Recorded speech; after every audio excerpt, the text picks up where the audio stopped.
So I was listening to David Benjamin's newest video this morning, and it was so good, just talking about our position in Christ and that we have total access to the Father through the blood of Christ, and an encouragement for us to be preaching the gospel to ourselves and knowing who we are. So good. I'm going to link it in the description.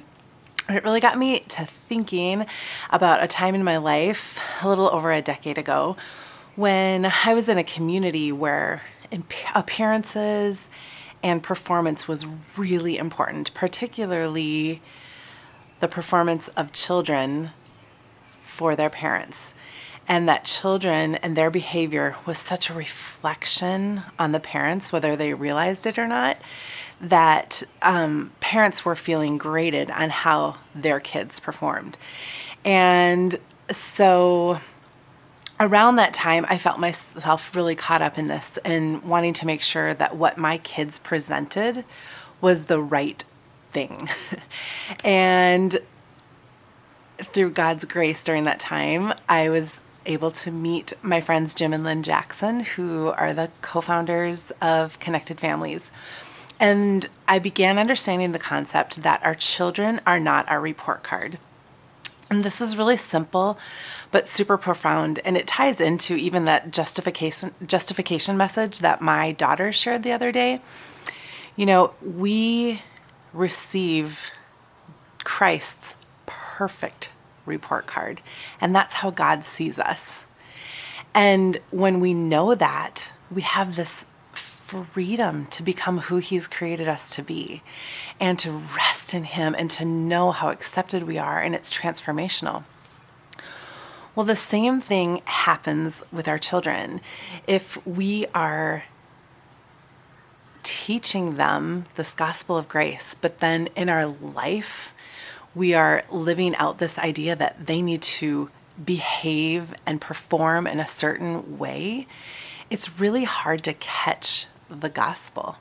So what that looks like is being really, really mindful that no matter how our kids obey or disobey, no matter how they behave or misbehave, that they are totally and completely loved and safe and secure, that they have this foundation that no matter what it is that they do, they can keep coming back to mom and dad and knowing that they're completely accepted and loved.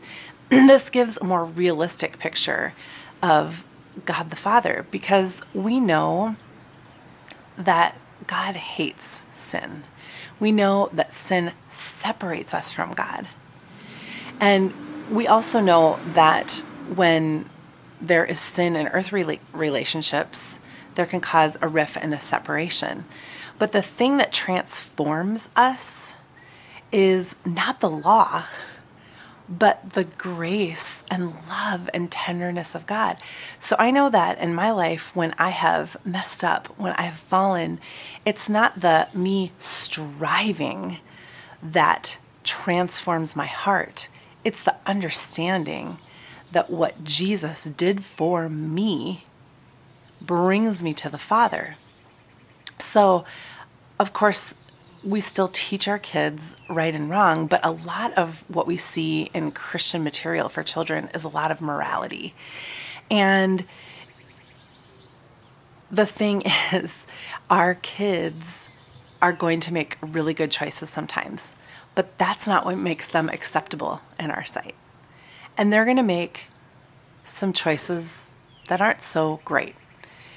And that shouldn't be the source of not being accepted either.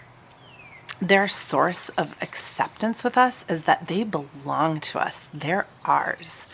And when they get a little off path, we learn how to, from a foundation of love and safety, steer them and help them to take responsibility for themselves and to get back on the right track. So I was thinking, watching David Benjamin's video, it's such a powerful thing for us to understand our position in Christ. And it's such a powerful thing to be communicating that to our children, to our spouses, to our friends, to our coworkers, that they're safe and they are loved and that it isn't that their performance that we are looking for to give them love, but they can just be loved, period. And that love is what will transform all of our hearts and our relationships with each other too. So thanks, David. It was so awesome. And love you guys. Have a great day.